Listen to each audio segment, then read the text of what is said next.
तो दोस्तों चलिए आज हम लोग रासायनिक संयोजन के नियम को अच्छे से समझते हैं। सबसे पहले देखते हैं रासायनिक संयोजन के नियम क्या होते हैं। सभी अभिक्रिया कुछ नियमों के अनुसार होती है जिसे रासायनिक संयोजन के नियम कहते हैं। यानी कि रासायनिक संयोजन के नियम में कुछ ऐसे नियम है जिनके अनुसार सभी अभिक्रिया होती है। अब अभिक्रिया क्या होती है? अभिक्रिया में दो चीज़ें होती है, अभिकारक और उत्पाद। इसको ऐसे समझिए जैसे कि H2O है, ये हाइड्रोजन और ऑक्सीजन से मिलकर बना है।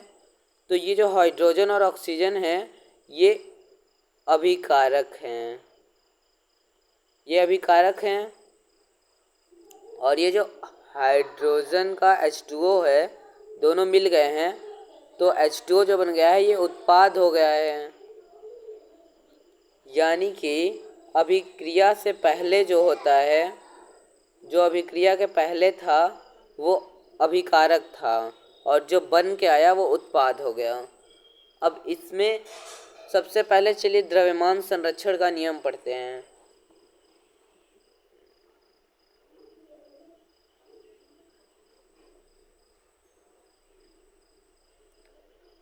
द्रव्यमान संरक्षण का नियम। द्रव्यमान संरक्षण का नियम को लेवोसिये ने 1774 ईस्वी में दिया था। लेवोसिये, हाँ वही लेवोसिये जो विज्ञान केमिस्ट्री के जनक हैं, रसायन विज्ञान के फादर हैं। कोई भी रासायनिक अभिक्रिया में अभिकारकों का द्रव्यमान उत्पाद के द्रव्यमान के बराबर होता है, अर्थात इनका न तो सृजन होता है न ही विनाश होता है।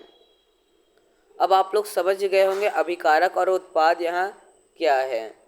अभिकारक मतलब अभिक्रिया के पहले जो थे मूल तत्व वो उनका द्रव्यमान, और अभिक्रिया के बाद जो बन गए उनका द्रव्यमान, दोनों का द्रव्यमान बराबर होता है। तो इससे हमें पता चला कि द्रव्यमान को न तो नष्ट किया जा सकता है न ही बनाया जा सकता है। अगर बनाया जा सकता तो अभी जो उत्पाद बना उसमें द्रव्यमान जुड़ सकता था, और नष्ट किया जा सकता तो उत्पाद में द्रव्यमान घट सकता था। तो यहाँ हमें पता चल जाता है कि द्रव्यमान को न तो बनाया जा सकता है, न तो इनका सृजन होता है, न ही इनका विनाश होता है। जैसे एग्जाम्पल देख सकते हैं आप लोग, मरकरी 92.6 ग्राम है, ऑक्सीजन 7.4 ग्राम है। तो फिर जो मर्क्यूरिक ऑक्साइड है इसका द्रव्यमान भी इन दोनों के योग यानी कि जोड़ के बराबर होगा। 92.6 और 7.4 को जोड़ेंगे तो 100 ग्राम आएगा। इससे हमें पता चला कि मरकरी का द्रव्यमान और ऑक्सीजन का द्रव्यमान दोनों के बराबर मर्क्यूरिक ऑक्साइड का द्रव्यमान है। यानी कि द्रव्यमान में कोई भी कमी या फिर कोई भी बढ़ोतरी नहीं हुई है। द्रव्यमान जितना पहले था उतना ही बाद में भी है।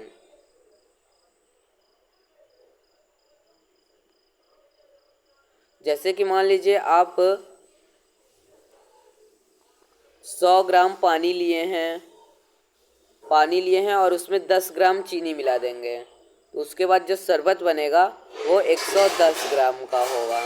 यही कहना चाहता है द्रव्यमान संरक्षण का नियम।